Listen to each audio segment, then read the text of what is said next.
Última Chance, de Marcelo César, pelo Espírito Marco Aurélio, parte 5, capítulo 19. Eliana chorou de emoção ao saber o resultado do vestibular. Bom, digamos que ela emocionou-se mais com o relato que Roberto lhe fez da conversa que teve com Helena. Eu sabia que a mamãe um dia ia ao menos tentar entendê-lo. Eu fiquei muito feliz. Ela foi tão sincera em suas palavras, foi muito amável. Ela está se esforçando para recuperar o tempo perdido. Foram muitos anos aprisionada naquela casa, vivendo um casamento sufocado pela rotina.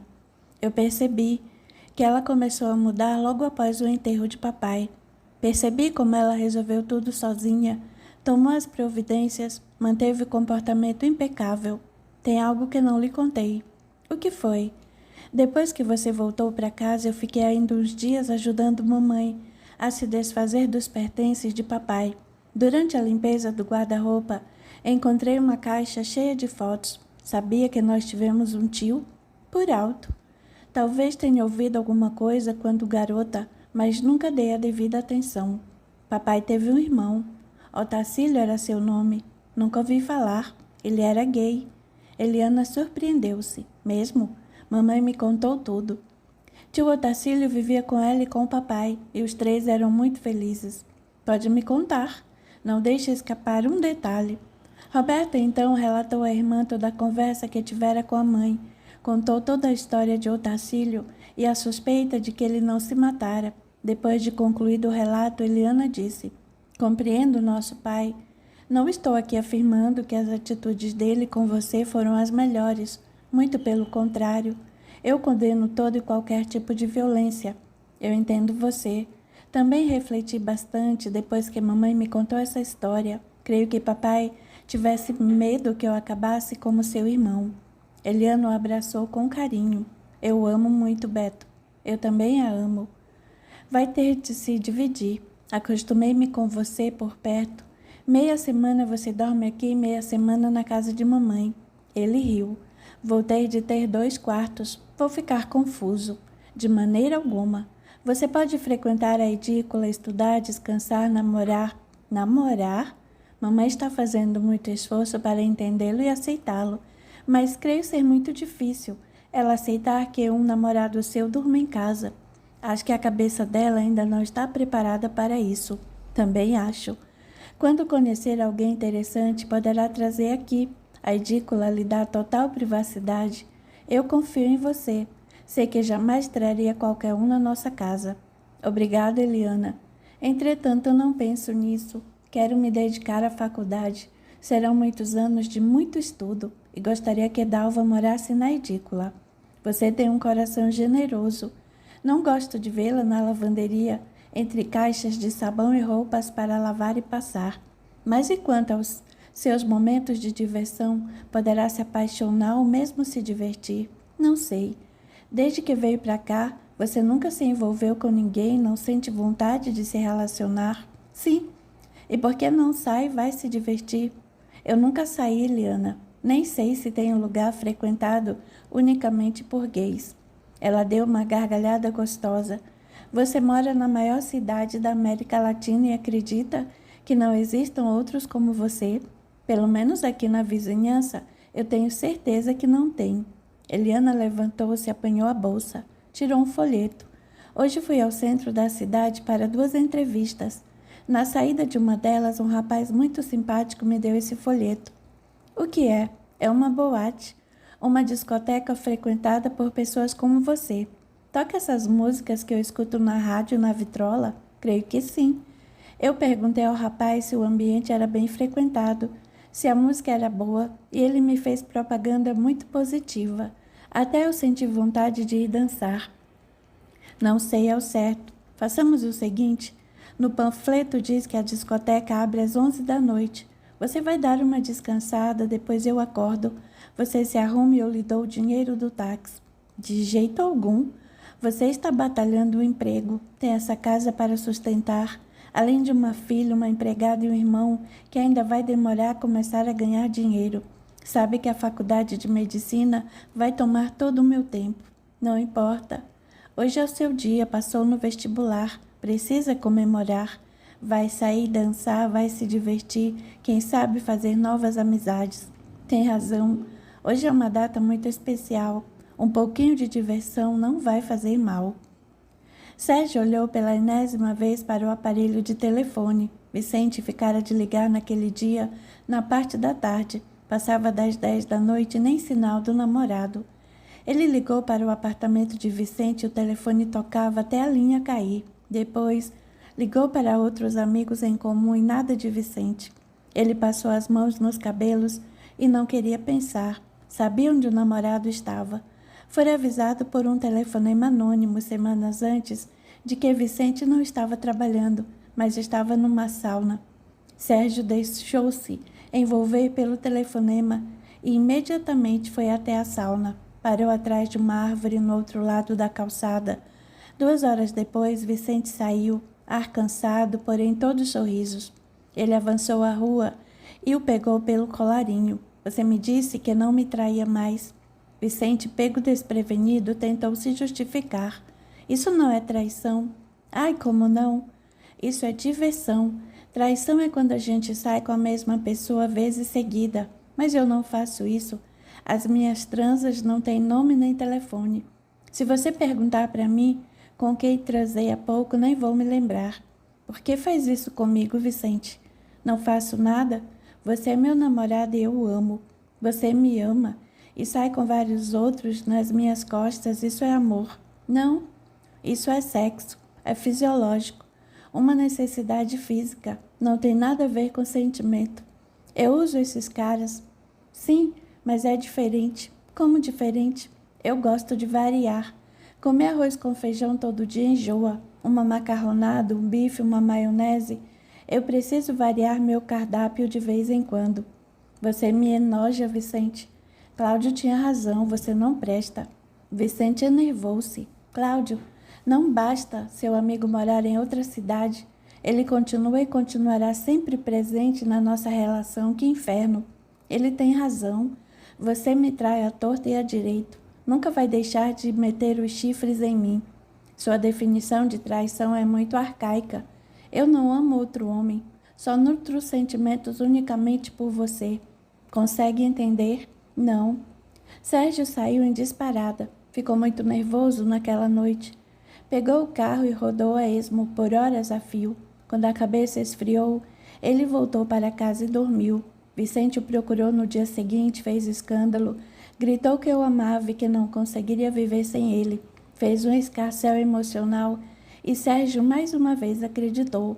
O seu medo de ficar sozinho o fizera acreditar nas mentiras de Vicente. Os dias passaram, eles se reconciliaram e Vicente havia prometido ligar para marcarem de sair e jantar. Ficara de ligar às 5 da tarde. O relógio estava quase marcando 11 da noite e nenhum toque no telefone. Vicente me paga. Ele está me fazendo de besta. Deve estar se esbaldando numa sauna. Eu também vou me esbaldar. Vou sair e me divertir. Dane-se. Sérgio levantou-se decidido. Iria tomar um bom banho, vestir-se com apuro e sair. A temperatura estava agradável e ele não iria passar mais uma noite trancafiado em casa sem notícias do namorado. Hoje eu vou me divertir. Roberto desceu as escadas e Eliana nem podia acreditar. Como você está lindo. Obrigado. Desse jeito vai arrumar alguém. Quero me divertir, não quero arrumar nada. Pegou seu documento de identidade? Peguei. Com essa cara de menino vou lhe pedir o documento. Roberto fez ar de mofa. Que peçam. Mas juro que hoje vou dançar até meus pés pedirem clemência. Eliana entregou-lhe uma cópia da chave do portão. Nem pense na hora de voltar. Só tome cuidado e não aceite bebida de ninguém. Pode deixar. Eles saíram e foram caminhando algumas quadras em direção à avenida, onde era fácil arrumar um táxi. No trajeto, Eliana fez a lista de cuidados básicos.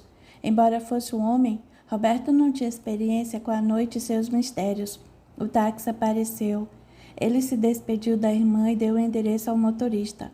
O táxi parou no sinal vermelho e Roberto viu na quadra à sua frente uma multidão de rapazes aglomerados. Deve ser ali.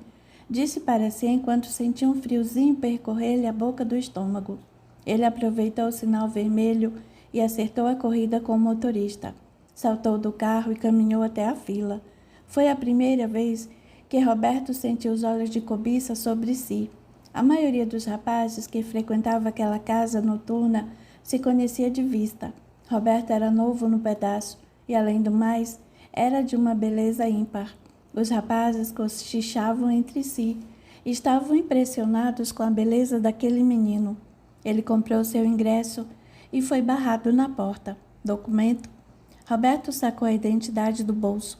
O rapaz moreno e troncudo olhou para a identidade e para o rosto de Roberto, sorriu e lhe meteu um carimbo no pulso.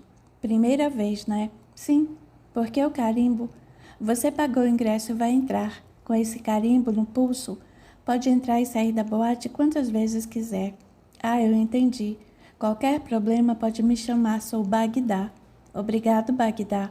Dentro da boate, Roberto deparou com outro mundo. Luzes, cores, chão da pista iluminado.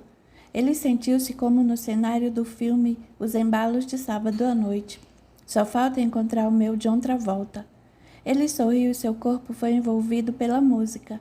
Roberto naturalmente começou a chacoalhar o corpo. Logo estava no meio da pista, entre tantos outros homens, divertindo-se a valer. Um rapaz aproximou-se e lhe deu uma piscada. Outro mais à frente lhe abriu largo sorriso. Eram tantas piscadas e sorrisos que Roberto preferiu fechar os olhos e curtir a música. Entregou-se de corpo e alma ao ritmo daquelas músicas cantadas por Diana Ross, Gloria Gaynor, Donna Summer e Grace Jones, dentre tantas outras divas da discoteca. Fazia um bom tempo que Roberto estava dançando, era uma música atrás da outra, e ele conhecia todas elas, fosse dos seus discos, fosse da rádio. Cantarolava uma, emocionava-se com outra e chacoalhava-se com mais ritmo numa outra, até que alguém o cutucou nas costas. Roberto abriu os olhos. Oi? Olá. Lembra-se de mim? Roberto franziu o senho e apertou os olhos. A pista de dança tinha luz negra e não dava para se ver com nitidez o rosto das pessoas. Desculpe, mas não lembro. Talvez isso ajude. O rapaz aproximou-se mais e tascou-lhe um beijo em Roberto. Um beijo demorado. Depois do beijo, o rapaz perguntou, e agora lembra-se de mim? Roberto estava meio zonzo, fora pego de surpresa. Claro, Davi, o rapaz da lanchonete. Eu mesmo. Como vai? Bem, sabe que você foi o primeiro rapaz que me deu fora? Eu não lhe dei o fora. Dei-lhe meu cartão e você não ligou. Tem razão. Foi indelicado de minha parte. Esperei por muitas noites. Queria muito reencontrá-lo. Eu tinha de me preparar para o vestibular. Não podia deixar que nada desviasse meu caminho. Davi sorriu. Prestou o vestibular para quê? Medicina. E valeu o esforço? Como? Consegui. Entrei na faculdade e vim comemorar. Parabéns. Davi cumprimentou o Roberto com um novo beijo. O rapaz não sabia mais se dançava ou se ficava ali beijando Davi. Roberto não saberia explicar a sensação que tomara conta do seu corpo. Não sabia se era a música, o ambiente, ou era estar na companhia de pessoas que sentiam o mesmo que ele, se era o beijo de Davi ou se era tudo junto. Quer uma bebida? Eu não bebo, respondeu Roberto. Um refrigerante? Eu vou ao bar e pego. Quer o quê? Um gin tônica. Davi deu 2 fichinhas para Roberto retirar as bebidas no bar. Volto logo. Roberto afastou-se e caminhou até o bar. Pediu seu refrigerante e o drink de Davi. Enquanto aguardava com os braços apoiados no balcão, sentiu ser observado e virou o rosto para o lado. Foi uma sensação totalmente nova. Os olhos de Roberto e de Sérgio se encontraram e ambos não conseguiam desviar os olhos um do outro. Uma mistura de sentimentos sacudiu-lhes o coração. Os mais românticos diriam se tratar de amor à primeira vista. Roberto sentiu enorme vontade de se aproximar, mas logo alguém puxou Sérgio pelo braço e ele sumiu na multidão. Roberto ainda precisou de um tempo para voltar à realidade. Passada a sensação, ele deu de ombros, pegou as bebidas e foi até Davi. Aconteceu alguma coisa? Nada. Vi alguém que pensei conhecer, mas ao mesmo tempo acho que nunca o tinha visto. Desculpe, eu não entendi. Esquece. É a primeira vez que só à noite estou tomado por fortes emoções. Você nunca saiu à noite? Nunca. E nunca se relacionou com outro rapaz? Também não. Os olhos de Davi brilharam maliciosos. Quer ir para um lugar mais calmo? Para onde? Minha casa. Não moro longe daqui. Roberto sentiu o ar lhe faltar. Estava apreensivo, mas ao mesmo tempo estava excitado. Era maior de idade, dono do seu nariz, e nunca havia experimentado nada, a não ser às vezes que fora molestado pela turma do Denis. Mas isso fazia parte do passado e não tinha nada a ver. Davi parecia ser bom moço. Havia algo nele que cativava a confiança de Roberto. Embalado pela emoção, Roberto aceitou o convite. Na outra ponta da boate, Vicente puxou Sérgio pelo braço com tamanha força que o machucou. O que você quer? Vim atrás de você. Sabia que estaria aqui no HS. Por que não continuou na sauna? Não estava boa? Eu lhe peço desculpas. Fiquei de ligar. Foi um lapso. Sérgio desvencilhou-se dos braços de Vicente. Dane-se. Você e seu lapso. Estou farto de ser corneado, de ser maltratado, de ser posto de lado. Eu quero um namorado por inteiro. Quero um companheiro, não um botador de chifres. Você sonha com o impossível. Assistiu a muitas fitas românticas de cinema. Problema meu. Eu acredito no amor. Mas eu o amo? Mentira. Você quer que todos o bajulem, só porque tem dinheiro, viaja para o exterior e tem um rostinho bonito? Não me ofenda. Quer uma cena aqui na boate? Sérgio foi tomado de uma fúria sem igual. Sua voz era tão grave e tão alta que as pessoas ao redor se afastaram, acreditando que eles fossem brigar para valer. Quero uma cena sim. Vamos? Grite comigo, vamos sair no tapa. Calma, Sérgio. Você está descontrolado. Descontrolado? Eu estou louco. Nunca mais quero ver você na minha frente, nunca mais. Vamos conversar. Não quero mais conversar com você. Suma da minha vida, chega. Sérgio bradou e saiu. Foi ao caixa, pagou sua conta e resolveu ir para casa. Estava farto de Vicente, de suas armações, de suas desculpas e esfarrapadas.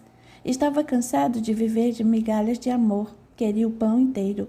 Ele dobrou o quarteirão e mais algumas quadras estava em casa. Ao chegar ao quarto, deitou-se, ligou o rádio e estirou-se na cama. Abraçou-se ao travesseiro e começou a repensar sua maneira de se relacionar. Enquanto decidia terminar em definitivo seu namoro com Vicente, o rosto iluminado de Roberto aparecia-lhe de vez em quando. De onde conheço esse rapaz? De onde? Roberto e Davi pagaram suas comandas. Roberto mostrou o punho para Bagdá. Ele lhe sorriu. Pode sair com Davi. Está em boas mãos. Roberto agradeceu.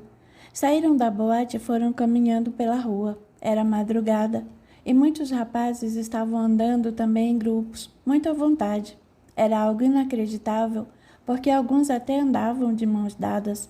Parecia outro mundo. Davi passou o braço pelo seu ombro e Roberto sentiu a agradável sensação de segurança. Minutos depois, estavam no apartamento de Davi. O porteiro da boate disse que você está em boas mãos. Bagdá pareceu-me simpático, de confiança. Quer beber algo para descontrair e relaxar? Não, eu estou bem. Davi o pegou pela mão e foram em direção ao quarto. Ele conduziu Roberto até a cama, apagou a luz e abriu a janela. O brilho da luz refletida sobre seus corpos era a iluminação ideal para a ocasião. Roberto, prometo que serei o mais gentil dos homens. Em seguida, os dois se amaram. Foi uma noite inesquecível para ambos. Alguns anos depois, capítulo 20.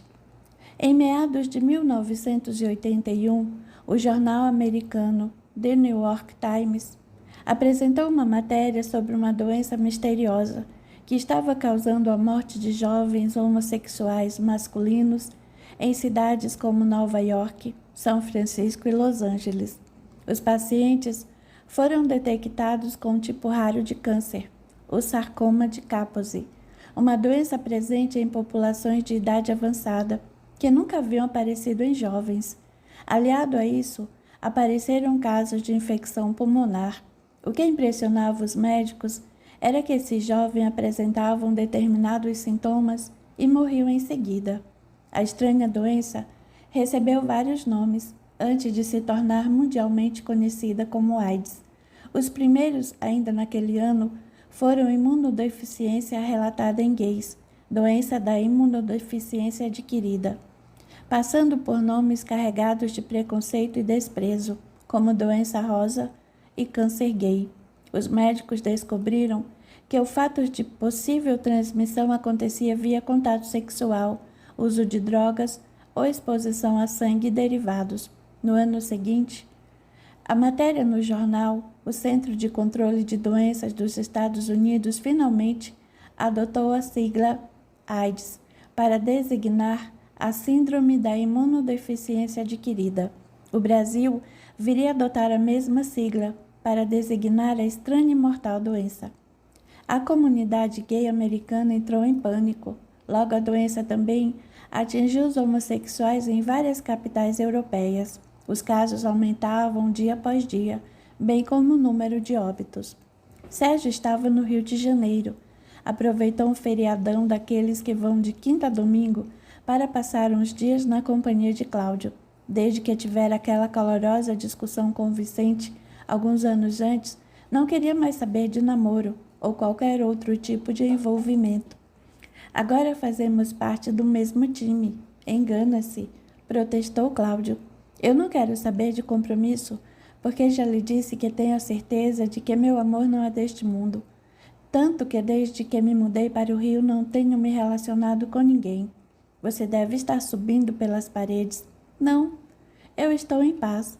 Acho estranho você não querer ter alguém. O que fazer? É algo mais forte que eu. Nunca conseguirei explicar. Eu sinto. Vou lhe confidenciar algo. Conte-me, por favor. Quando vou me deitar de uns tempos para cá, eu tenho sonhado com alguém. É um rapaz interessante? Não, é uma mulher. Sérgio fez um esgar de incredulidade. Mulher? Cláudio riu. Só posso contar isso a você. Estou sonhando com uma mulher, linda por sinal, e fico tão feliz de vê-la, tão contente em abraçá-la. Creio que eu a ame. Não pode ser? Por que não? Você é gay. Sérgio, eu acredito na reencarnação. Acredito que viemos a este mundo várias vezes. Nascemos e morremos, enquanto o nosso espírito embarca nessa viagem fantástica e vai amadurecendo, ficando mais forte, mais lúcido rumo à evolução. Não consigo entender seu ponto de vista, mas se você nasceu gay, é porque sempre foi gay. Não, posso ter reencarnado como mulher, lésbica, heterossexual, gay. Impossível. Não acredito que tenha sido mulher, por exemplo. Não nesta vida, mas e em outras? Acha que dentro de toda essa diversidade a gente vai nascer sempre do mesmo jeito, com o mesmo sexo? Se temos tantas vidas assim, eu não gostaria de voltar como homossexual. É muito triste. A gente sofre muito. Cláudio acendeu um cigarro e entregou a Sérgio. Acendeu outro para si. Soltou 2 baforadas e, fitando o infinito, tornou com a voz pausada. Na vida não desperdiçamos nenhum tipo de experiência. Não? Tudo, mas absolutamente tudo, é modo de aprender a desenvolver o espírito. E como tudo é maravilha na essência das coisas, nós vamos aprendendo a desfrutar aquilo que é prazeroso e aquilo que não o é. Poderia me dar um exemplo? Sim. Veja o vinagre ou mesmo a cerveja. Quando somos crianças, o gosto dessas substâncias não é agradável ao nosso paladar. Contudo, com o tempo, passamos a apreciar o que aparentemente não é prazeroso. Ser gay não me causa prazer. Tudo é o nosso olho. Se você só enxerga erro e problema, é isso que você vai sempre ver. Para manipular a vida, você não pode ver que tem problema.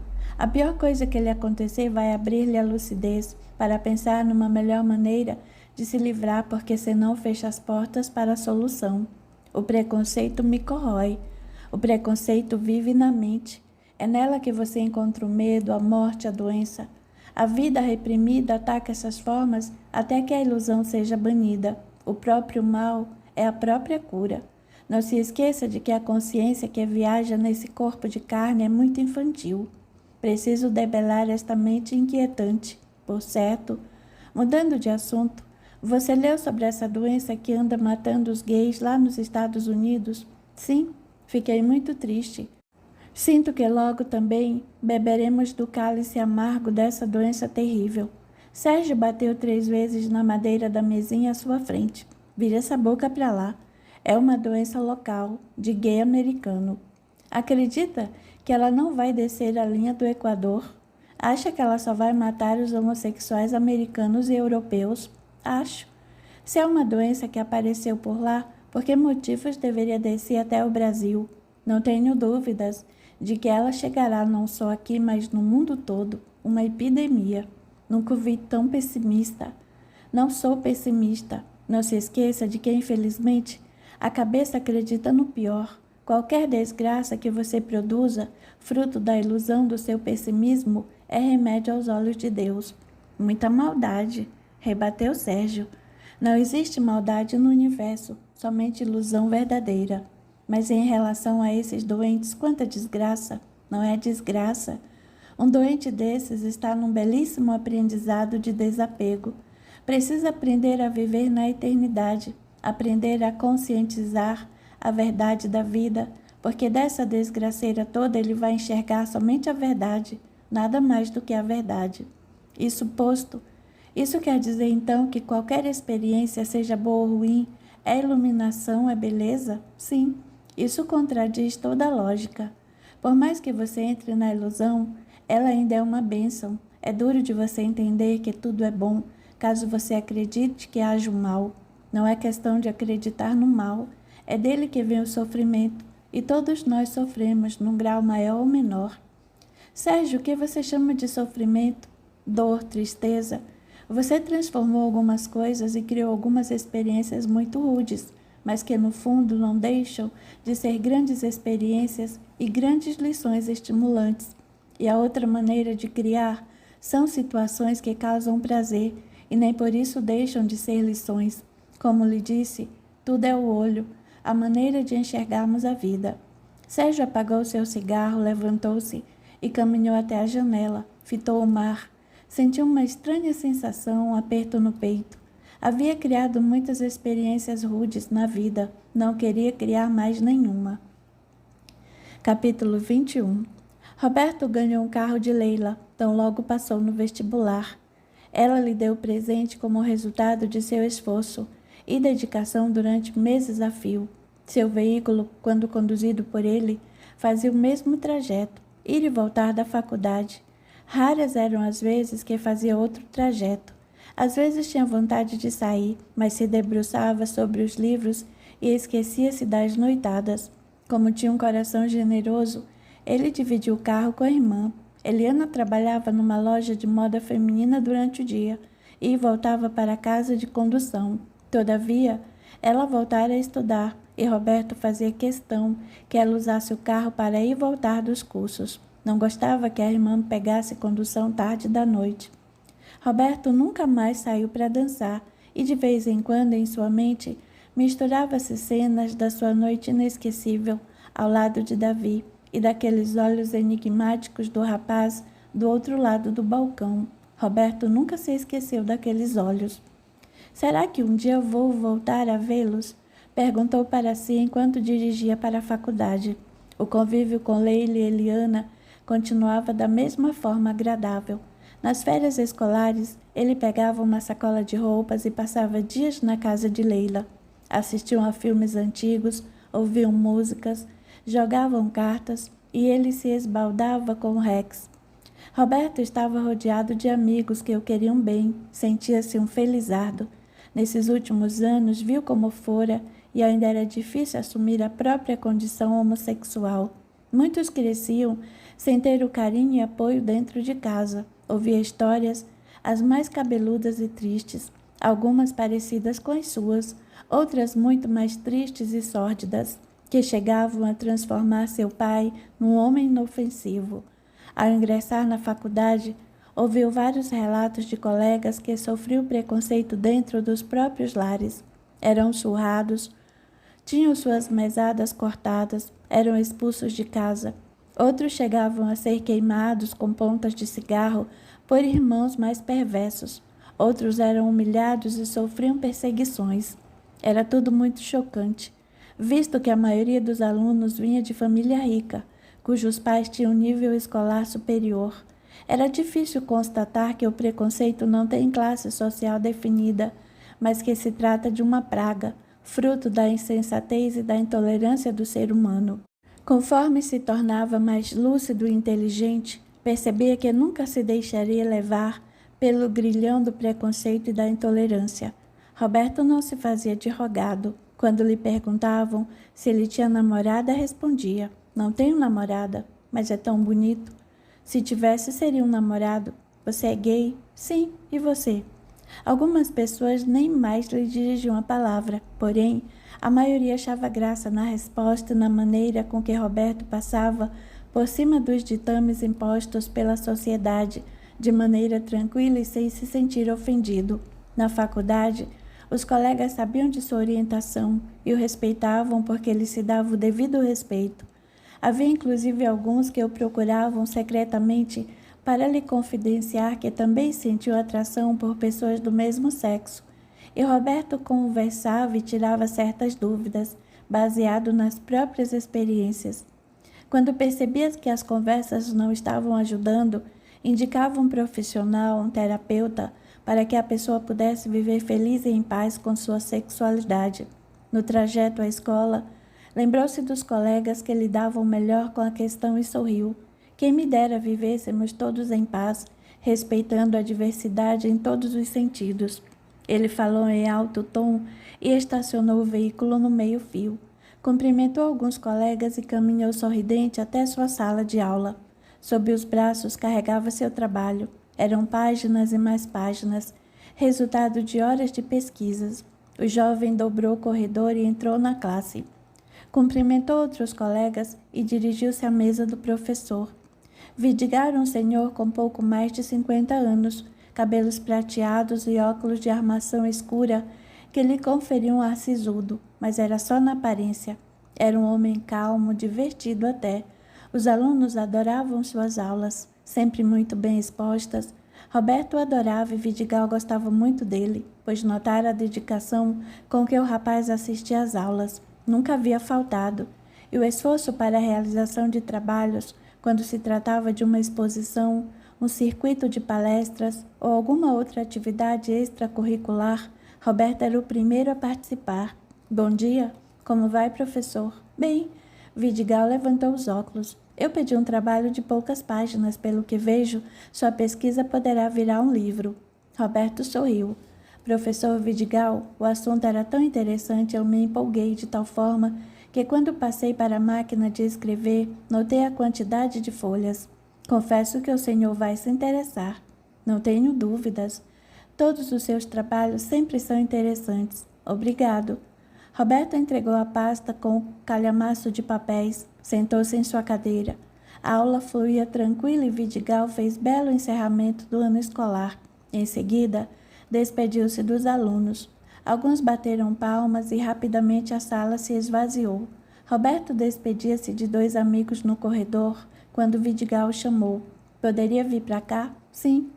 Roberto entrou na sala e Vidigal o convidou para se sentar.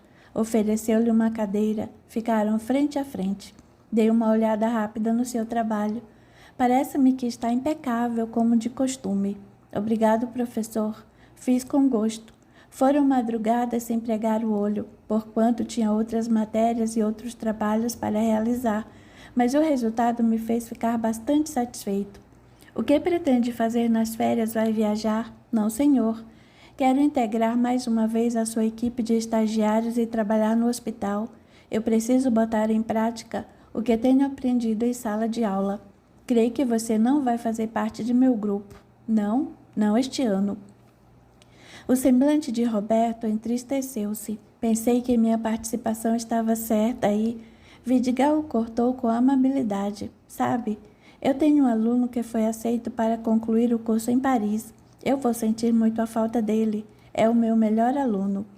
Os olhos de Roberto brilharam emocionados. Logo o sorriso estampou-se em seu rosto. "O resultado da comissão já saiu?"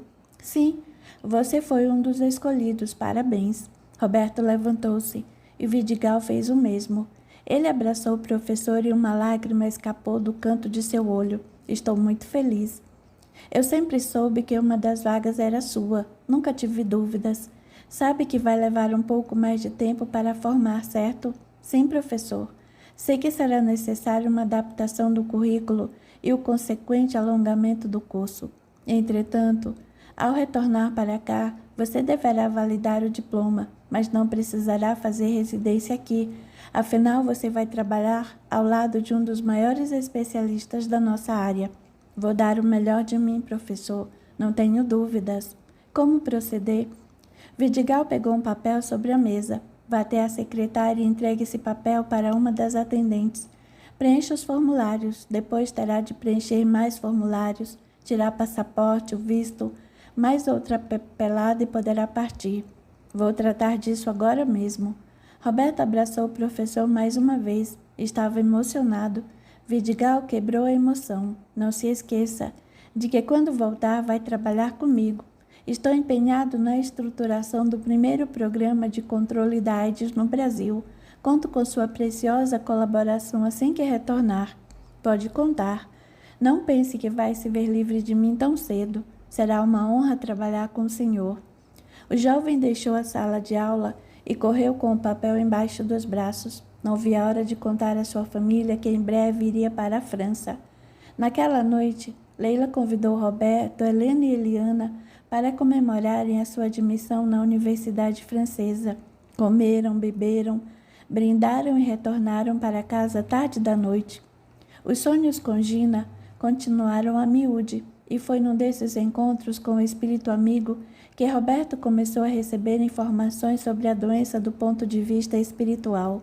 Nesta noite de comemoração, após se deitar, esboçando leve sorriso nos lábios, seu perispírito desprendeu-se do corpo e ele pôde encontrar-se com Gina. Estou adorando a faculdade. Era seu sonho. Fico feliz que esteja fazendo o que realmente quer. Não consigo me ver fazendo outra coisa. Ótimo. Logo você vai se formar e tratar pessoas que precisarão muito de seu apoio, carinho e compreensão. O preconceito em cima da doença é enorme e vai continuar por muito tempo. Por essa razão, aconselho a fazer diferente. Assim espero, mas o pânico na população está difícil de contornar. Gina pegou a mão de Roberto e o conduziu até uma praça rodeada de lindas flores. Sentaram-se e ela disse: existem ideias bastante perturbadoras em relação a este assunto. A fatalidade existe, mas a maneira como as pessoas estão encarando não é assim dramática e exagerada. Percebo que algumas pessoas estão ficando muito acomodadas, deixando-se afogar pelas águas turvas do vitimismo. Enquanto continuarem com esse conceito de acreditar que são vítimas da situação, que têm de aguentar, que pecaram muito ou fizeram muito mal e têm de sofrer para aprender, no fundo estarão dando força para uma interpretação errada da lei do poder e da responsabilidade. Seria o karma dessas pessoas? Eu preferia que você evitasse a palavra karma, uma vez que ela carrega consigo o conceito de crime, de castigo, de repressão, o que na verdade não passa de uma visão primitiva do assunto. Sim, vamos tentar uma visão mais moderna, mais ampla, mais justa, de acordo com a sabedoria de Deus. Vamos raciocinar. Se Deus nos deu a inteligência para agirmos fazendo o melhor e agimos errado, e Ele nos faz sofrer para entendermos que estamos errados, então Deus é profundamente ignorante, não concorda? Tem razão, Gina.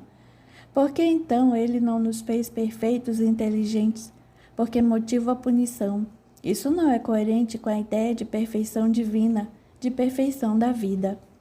Creio que seja difícil aceitar isso. Existem determinantes na vida, pois a natureza se expressa dentro de certas determinações universais. Exatamente. Você não pode nascer adulto, nasce bebê, depois criança, adolescente, adulto, idoso e daí vem o desencarne. Ninguém pode fugir disso, a não ser que morra antes, mas este é o processo, isto é fatal. Isso posto, tudo tem um programa natural, a evolução também tem as suas fases, e nós vamos passar por cada uma delas. Sim, meu querido, porém cada um vai passar de um jeito. Você teve sua infância e ela foi única. Tudo na vida segue as determinações da natureza de maneira individual. Se você quiser chamar tais determinações naturais, essas fases, esses processos que todo mundo passa de karma, estará usando a palavra adequada, mas prefiro usar leis da natureza, determinantes da vida, que faz parte da evolução. Sendo que cada um passa por isso de maneira individual, cada um tem a capacidade de fazer o próprio destino. Você tem uma capacidade de escolha. A escolha que você faz determina o seu destino e a sua originalidade dentro deste caminho. Roberto sorriu. Entendi. O caminho é igual, a rua é a mesma, mas cada um anda com uma roupa do seu jeito, no seu ritmo. Um trabalha, outro estuda, outro não faz nada, quer dizer, cada um faz uma coisa. É fatal que todos estejam nessa rua, mas cada um fica lá de um jeito. Quer dizer que a gente escolhe o destino, Gina? Teoricamente, sim, mas você não vai escolher tudo, vai escolher algumas coisas. Você escolhe o que a sua alma quer, não tem erro, todo caminho é caminho. O livre-arbítrio é arbítrio da natureza em você. Vem aquela vontade, vem de onde? Da alma do espírito que é espírito divino, ou seja, Deus escolhendo em você. Quer dizer que Deus escolhe em mim, por certo? Daí vêm as escolhas e delas criam-se experiências e vivências. Deus é um. Todo mundo escolhe de um jeito. Se Deus é único e Ele escolhe por você, você só pode escolher de maneira única. É o mistério da individualidade, exclamou Roberto. Certo. Ela riu. Na medida em que escolhe pelas suas crenças, vai criando, acreditando, grava no subconsciente. Daí você vai transformando, tornando real. Tudo que você faz na sua cabeça por dentro se mostra e, por conseguinte, se transforma ao seu redor. Se acreditar em desgraças, elas aparecem. Acredita no bem, ele aparece, entende? Agora ficou tudo muito mais claro. Muitos chamam de karma o conjunto de seitas e ideias que a própria pessoa se impõe ao longo das existências e que está sempre gerando situações semelhantes de acordo com suas crenças. Exemplo básico. Você sempre acreditou na pobreza, então vai reencarnar pobre. Se mudar suas crenças pelas próprias experiências, você não vai mais reencarnar pobre. Nesse sentido, o destino está muito mais em suas mãos e não existe fatalismo, senão a liberdade de criar o destino que você quer. Roberto meteu o dedo no queixo pensativo. Então, esse lance de aguentar não existe, porque a natureza se renova constantemente. Assim que você desejar a renovação, e quando você desejar a renovação, é a própria natureza desejando renovação em você, é isso? Tudo acontece na hora certa, e não se esqueça da frase mágica. Roberto estufou o peito e disse em tom e bom som, eu sou amado e protegido por Deus. No dia seguinte, ele despertou com Helena ao seu ouvido. Está atrasado, meu querido. Ele espreguiçou-se de maneira demorada. A noite foi tão agradável. Eu sairia todas as noites para comemorar. Hoje é o dia de entrega dos formulários na faculdade. Vou terminar meu curso em outro país. Estou quase formado. Com o tempo passou rápido, né? Muito depressa. Terá um mês de férias. Nada de férias. Precisa se preparar para a viagem. Passaporte, visto, formulários, autorizações, malas, roupas. Calma, mãe. Não é o fim do mundo. É com prazer que farei tudo isso, mas terei tempo de trabalhar um pouquinho com o professor Vidigal lá no hospital. Vai conseguir ter tempo? Tempo eu arrumo. Quero começar a colocar em prática o que eu aprendi. Sinto-me seguro para tratar dos doentes. Acho perigoso. Essa doença surgiu do nada e está matando tanta gente ao redor do mundo. Não tem medo de se contaminar? Ele sorriu. Não. O vírus não se transmite assim facilmente. Os meios de comunicação não explicam nada direito. Cientistas estão pesquisando drogas para o combate ou a cura. As pessoas estão se deixando levar pelo pânico. Recentemente tivemos uma palestra na faculdade. O risco de transmissão do vírus é por via sexual, transfusão de sangue, contaminado ou uso coletivo de agulhas e seringas para drogas injetáveis. Pensei que ao tocar uma pessoa doente poderia me infectar. Nem de longe, mãe. Utilizar o mesmo copo, compartilhar o mesmo banheiro, abraçar e beijar, por exemplo, não oferecem risco de contaminação. Você tem estudado muito sobre o assunto, não? Bastante. Parece que nasci para tratar de pacientes soropositivos. Esse seu trabalho para o professor Vidigal foi sobre isso? Sim. Outro trabalho que fiz sobre o vírus foi enviado para a França. Fui elogiado. E como há um convênio entre nossa universidade e a de Paris, tinha certeza de que uma vaga ia ser minha. Como vão as aulas de francês? Tudo bem, brincou ele. Cuidado para não se frustrar. De maneira alguma. Tenho sonhado com Paris. Está com tanta vontade de viajar que seu subconsciente o leva para lá. Não sei não. Tenho a nítida sensação de que já estive lá. Sabe, mãe? Sempre sonhei estagiar no Instituto Pasteur e, com sorte e dedicação, estagiar com a equipe do Dr. Luc Montagnier. A equipe dele isolou e caracterizou um retrovírus, ou seja, um vírus mutante que se transforma conforme o meio em que vive, como causador da doença. Eles descobriram finalmente o vírus.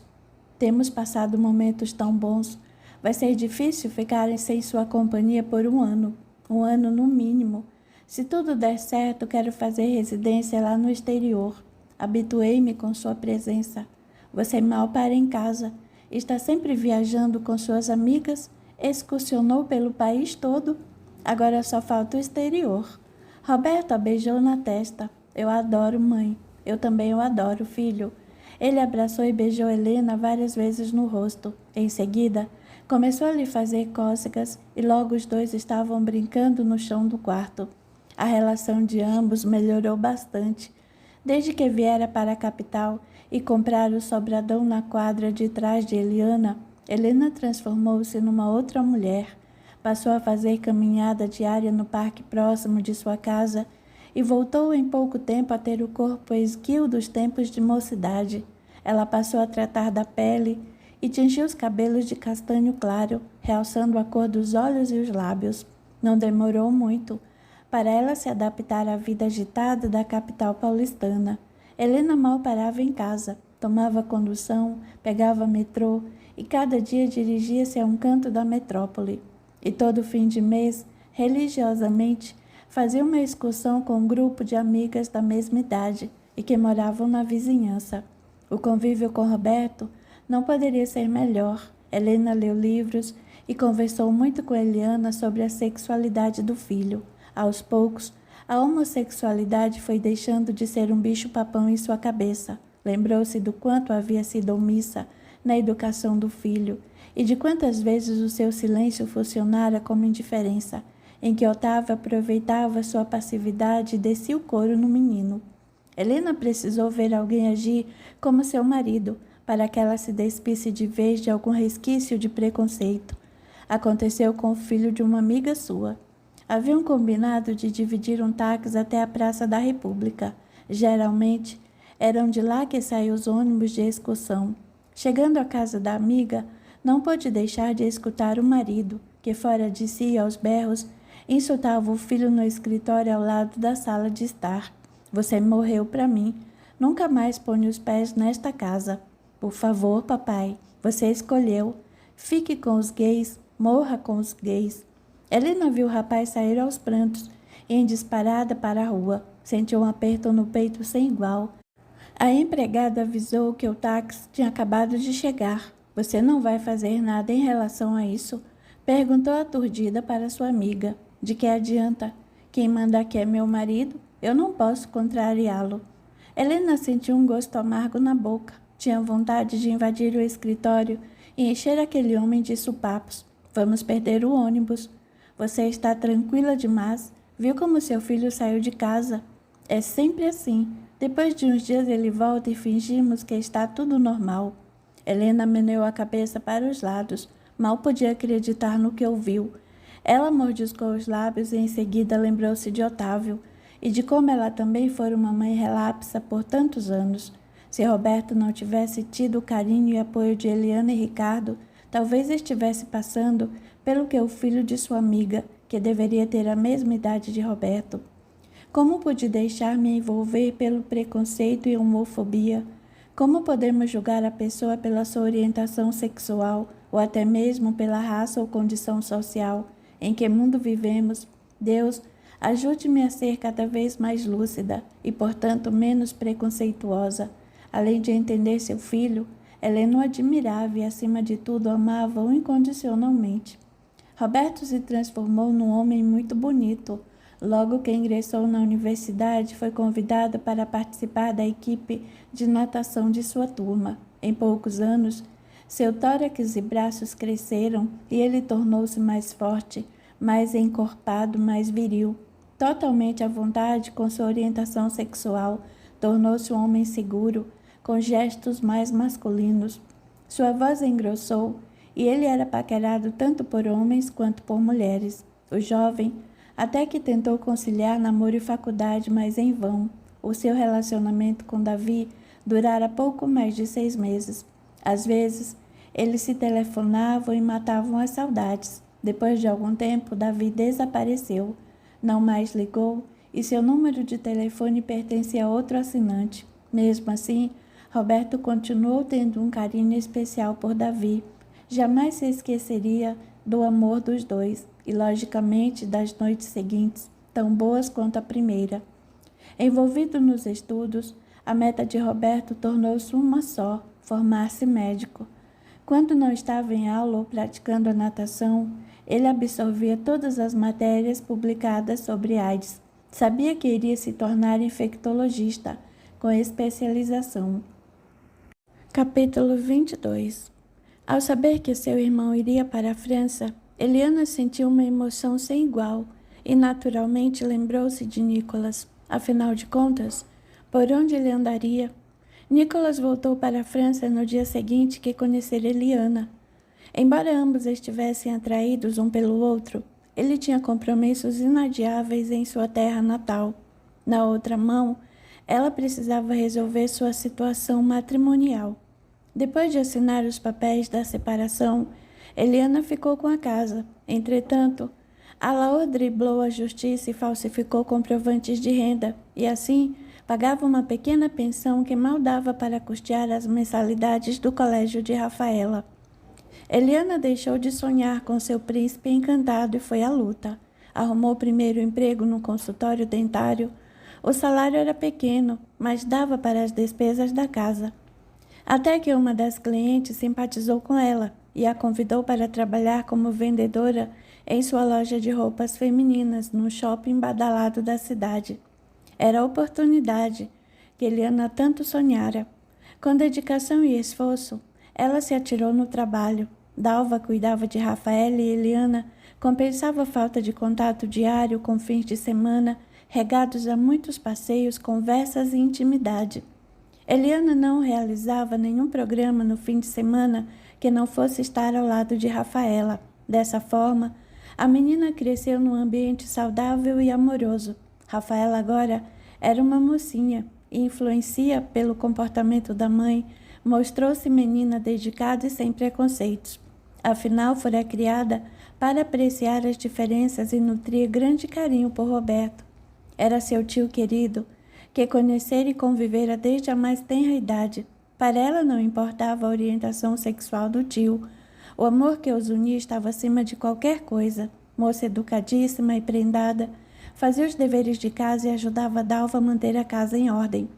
Eliana destacou-se no emprego e em menos de 2 anos tornou-se gerente da loja. Ganhava um salário fixo e comissão sobre as vendas. Seus rendimentos cresceram e ela pôde concretizar seu sonho de voltar a estudar. Impulsionada e motivada pela nova profissão, deixou para trás o direito e passou a fazer cursos nas áreas de marketing, vendas e administração. Ela tinha uma vida modesta, sem luxos, pagava suas contas, o salário de Dalva, mas não sobrava dinheiro para uma poupança. Alaor dava trabalho para pagar a pensão e ela tinha de arcar com as mensalidades do colégio de Rafaela. Envolvida no novo estilo de vida através dos anos, o sonho de reencontrar Nicolas foi se esvaindo e havia mais outro ponto que a fazia querer, ou melhor, tentar esquecer o francês. Ana e Ricardo Casaram-se numa cerimônia discreta para amigos e familiares. Embora Helena sonhasse em ver o filho entrando todo garboso numa igreja, ficou feliz em vê-lo ao lado do seu grande amor. E se Ricardo fora fisgado pelo bichinho do amor e resolvera viver ao lado de Anne, de que adiantava seguir o protocolo social? Mais valia o sorriso do filho e seus olhos constantemente iluminados de amor e ternura pela companheira. Logo depois dos papéis assinados na frente do juiz, Anne teve de vir a São Paulo para tratar de alguns assuntos profissionais. Ela trabalhava numa multinacional e não eram raras as vezes em que estendia sua estada na cidade para matar as saudades da sogra, da cunhada e do cunhado. Anne adorava Roberto. Numa dessas vindas à capital, Anne, muito discreta, percebeu a falta de brilho nos olhos da cunhada. Chamou Helena de lado para uma conversa. Precisava explicar-lhe sobre o sumiço do irmão. Aquele jantar não significou tanta coisa, Anne. Confesso que cheguei a sonhar com uma possível aproximação entre mim e Nicholas, mas depois o tempo foi passando, tive de enfrentar e levar minha separação adiante. Alaô não se mostrou um ex-marido amigo e solidário, fugiu das suas responsabilidades de pai, tive de trabalhar, reformular toda a minha vida. Todavia você esperou por um novo contato? A princípio, sim. Não vou negar que seu irmão mexeu com meus sentimentos, mas Nicholas nunca me enviou cartão postal e a essa altura já deve saber que eu estou divorciada. Meu irmão nunca teve relacionamentos longos.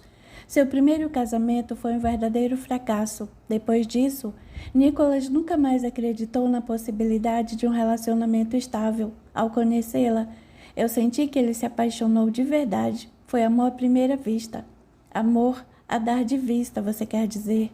Conheço muito bem meu irmão e tenho de lhe contar algo muito desagradável. O que foi? Anne baixou o tom de voz e confidenciou-lhe. Meu irmão estava saindo com uma garota lá na França. Aspirante a modelo, sei, nada de especial, mas ele não tomou os cuidados necessários e a engravidou. Eliana mordiscou os lábios e se casou. Eles se casaram porque a família da moça é de sociedade, mesmo que não fossem. Nicholas é homem íntegro e assumiu a responsabilidade de enfrentar novo casamento sem amor de uma hora para outra e de encarar a paternidade. Gisele estava mais interessada no dinheiro dele. Ter um filho foi uma maneira de garantir rendimentos pelo resto da vida. Se ela era de sociedade, não vejo por que tenha aplicado o golpe da barriga. Gisele sempre foi muito insegura. Sua carreira de modelo não decolou. Tem 2 irmãos que controlam todos os negócios da família. E sabe como são esses negócios? Eles sempre querem que a mulher fique longe de tudo. Gisele começou a receber uma quantia mensal e quis mais. Foi exigir dos irmãos que aumentassem seus rendimentos, visto que ela era herdeira dos negócios. Criaram muita confusão, impedindo que ela pudesse receber mais do que eles consideravam justo. Desesperada e vislumbrando um futuro nada atrativo, ela investiu em Nicholas. Ela não ama seu irmão? Não, certeza. Não há sentimentos que os una? De forma alguma. Nicholas sempre lhe disse a verdade, que se casou porque ela engravidara, que ele não sentiu nada por ela. E Gisele rebateu na mesma moeda. Disse para Deus e todo mundo que Nicholas significava para ela um futuro garantido e colorido. Se eles não se amam, porque se uniram. Nicholas adora crianças, sempre quis ser pai e sacrificou muitas de suas vontades em prol do filho. Não quer ser um pai ausente. Por isso, nada de postal e nada de Brasil. Não creio que ele retorne tão logo ao país. Minhas esperanças foram por água abaixo. Não pense assim. Você é livre. Logo Nicholas vai absorver melhor a ideia de ser pai, vai perceber o quanto é sacrifício e inútil manter um casamento sem amor e vai lhe procurar. Não acredito.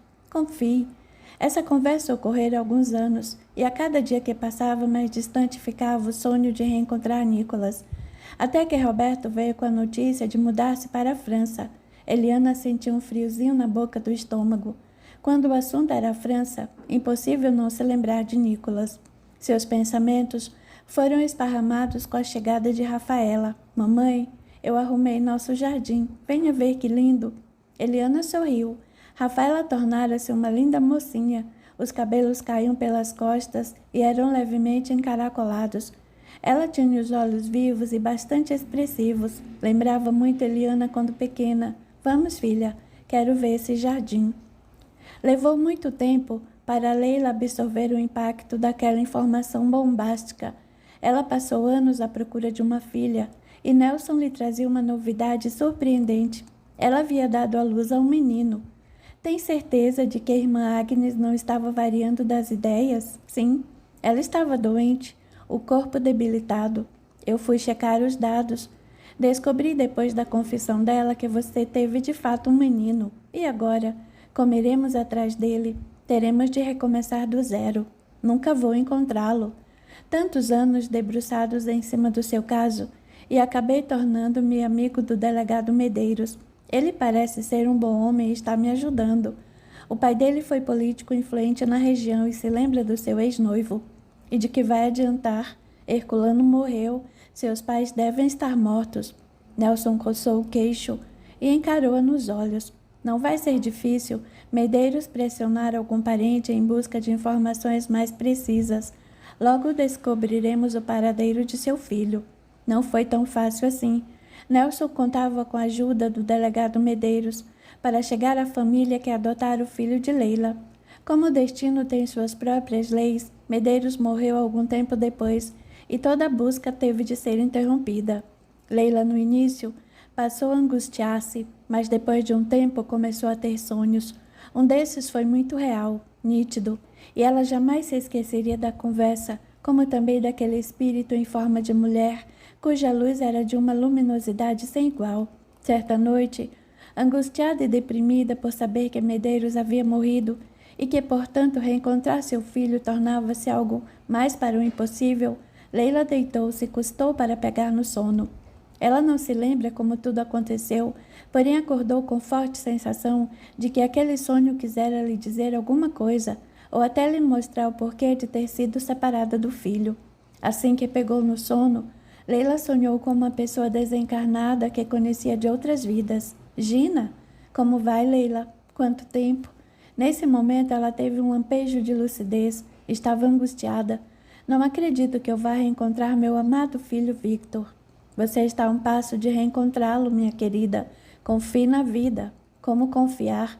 Ele foi arrancado de meus braços tão logo veio ao mundo. Isso não é justo. Gina sorriu. Não acha justo? E o que você fez com a Eliana? Não fiz nada com a Eliana, eu adoro, somos amigas. Nesta vida são amigas. E quanto à vida passada? Leila susteve a respiração. No instante a cena se formou na sua mente. Ela bem quis esquecer-se do passado, mas ele fazia parte dela, parte das memórias que seu próprio espírito carregava desde os mais remotos tempos. Gina apertou levemente sua mão, encorajando a amiga a relembrar-se de seu passado. Leila fechou os olhos e deixou-se conduzir pelas lembranças. Há muitos e muitos anos, Leila era uma linda moça, filha de camponeses pobres, numa aldeia encravada no meio da Europa. Inconformada com a falta de luxo e riqueza na vida, tratou logo de usar a beleza como fonte de sedução. Quem sabe, não conseguiria um bom partido e teria a vida de rainha que sempre sonhara. Determinada em seus intentos, Leila conheceu Eliezer, um jovem muito rico e que não via problema em relacionar-se com alguém de classe social inferior. Apaixonou-se perdidamente por Leila e ela finalmente teve concretizado seu sonho de riqueza. Eliezer a transformou numa verdadeira dama, fazendo todos os seus gostos. Leila engravidou e deu à luz um lindo menino. Seu nome era Victor. Logo nos primeiros meses de vida, perceberam que o bebê não tinha boa saúde, resultado do abuso do corpo, muita droga e muito sexo, em outras vidas. O menino passou pelas mãos dos mais renomados médicos da época e o diagnóstico era sempre o mesmo. Victor cresceria muito debilitado, necessitaria sempre de cuidados e não viveria por muito tempo. Porque ele tinha de nascer com defeito, porque justamente seu filho. Inconformada, Leila passou a nutrir verdadeiro sentimento de raiva pelo filho.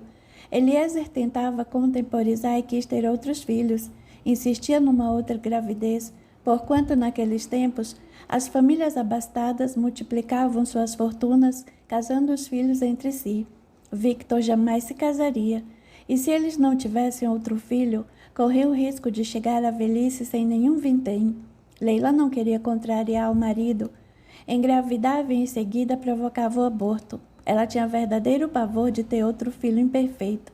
Acreditava que tivesse algum problema genético e que qualquer criança que saísse de seu ventre seria fraca e doente. Um dia, Eliezer foi categórico. Ou ela engravidava ou ele pediria o divórcio. Isso não poderia acontecer de maneira alguma. Ela experimentara o sabor do luxo e da riqueza e não estava disposta a ficar sem nada. Leila não teve dúvidas. Conhecia uma freira que fazia partos de meninas solteiras e depois, por uma boa quantia em dinheiro, entregava essas crianças para adoção. A conversa com a irmã Agnes foi curta e grossa. Ela precisava de uma criança para no máximo 6 meses. Eliezer ficou muito feliz com a notícia da gravidez de Leila. Claro que ela mentiu ao marido, mas precisava fazer tudo de maneira que ele acreditasse que ela seria mãe de novo. Imbuída em concretizar seu plano, Leila pretextou náuseas e dores decorrentes da falsa gravidez, viajou para a casa de uma prima e nem quis saber do filho. Victor ficou largado em seu quarto, literalmente abandonado aos cuidados dos empregados da casa. A Eliana era uma mocinha de tez clara, bem bonitinha e que se parecia bastante com Leila quando nova. Assim que a viu no convento, Leila não teve dúvidas. Queria que o filho de Eliana fosse seu, mas havia um problema. Eliana não queria entregar o filho para adoção. Como os pais a expulsaram de casa, ela acreditou que o convento pudesse ser um local seguro para ela enfrentar a gravidez sozinha, ter seu filho e depois do nascimento mudar-se de cidade e recomeçar sua vida. Eliana sempre fora mocinha determinada e independente. Forçada a ter relações com um primo casado, engravidou. E mesmo ficando grávida contra gosto, sem amor, ela nunca pensou em aborto. Teria seu filho e o criaria com amor e carinho. As freiras tentaram convencer Eliana, mas em vão. Ela não abria mão de ter e viver ao lado do filho.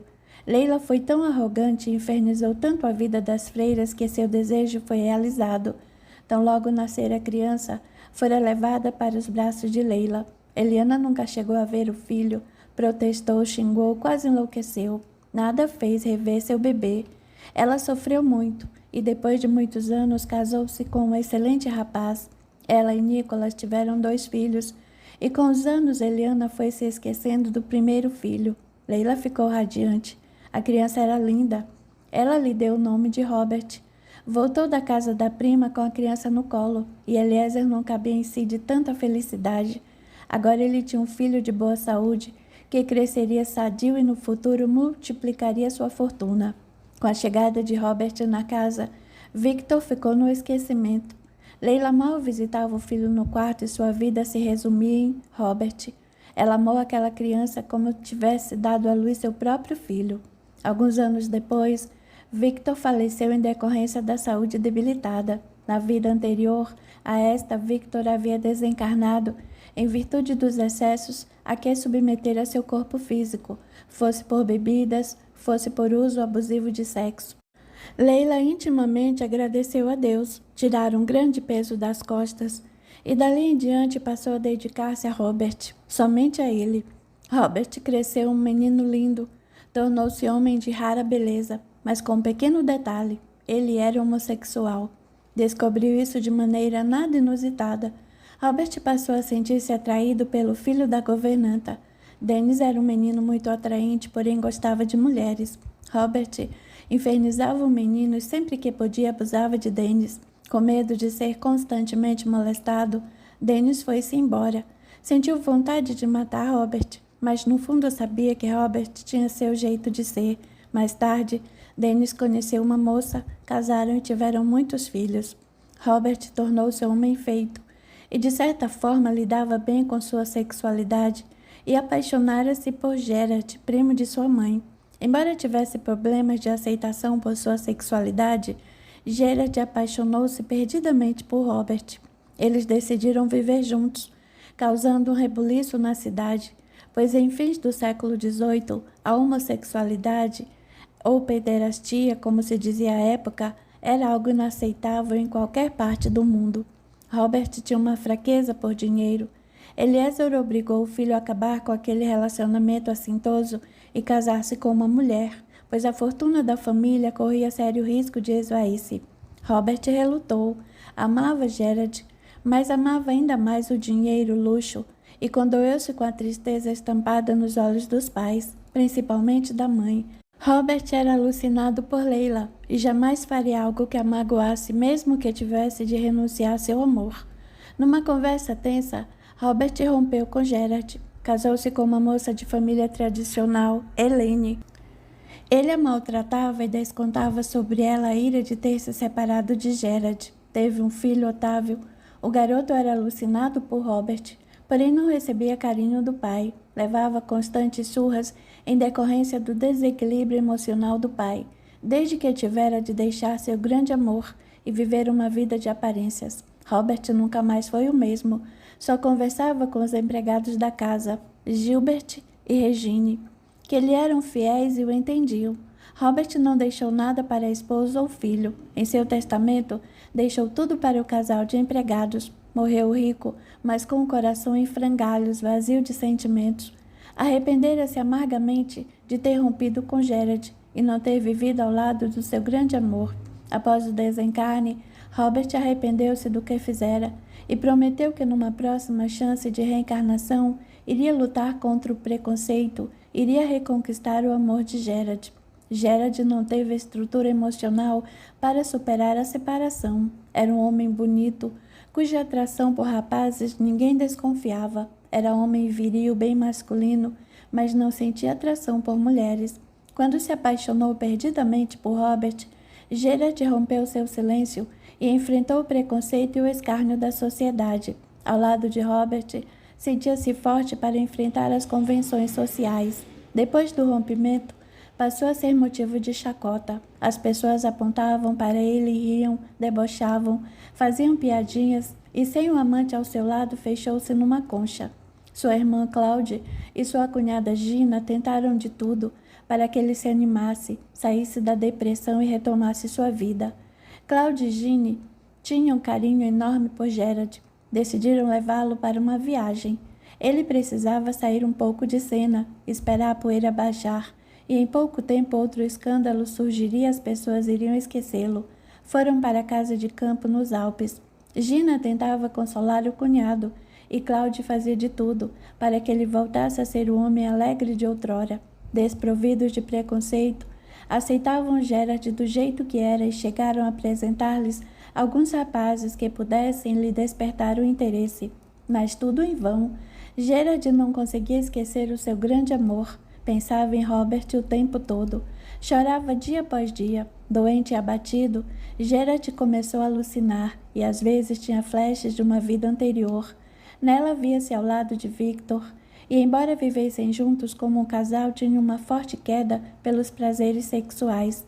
Colocaram o sentimento de lado e deixaram seus corpos serem consumidos pelo excesso de álcool e de sexo, com inúmeros parceiros.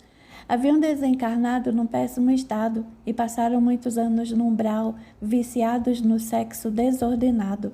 Gerard, acreditando que nesta existência poderia mudar seus conceitos e começar a dar vazão ao amor puro e verdadeiro, escreveu cartas de amor para Robert. As cartas retornavam, inconformado em ser passado para trás por descobrir que Robert se casara. Resolveu acabar de uma vez por todas com aquela tristeza que consumia seu espírito. Numa noite muito fria de inverno rigoroso, Gerard fingiu estar melhor e esperou que o irmão e a cunhado o deixassem só e fossem para a cama. No meio da madrugada, ele despiu-se e atirou o corpo nu sobre um tapete de neve que se formara em frente ao jardim da casa. Na manhã seguinte, Claude e Gina encontraram-no congelado e morto. Leila abriu os olhos e piscou várias vezes. Gina! Exclamou. Isso não foi sonho. Não foi. Aconteceu de fato. Sim. Leila encostou a cabeça no ombro de Gina e chorou copiosamente. As lágrimas corriam insopitáveis. Como pude ser tão má? Você não foi má. Arrancar um filho dos braços de uma mãe. Você fez o melhor que pôde. Isso não é consolo, disse entre soluços. Fui um monstro. Estamos sempre caminhando rumo à evolução.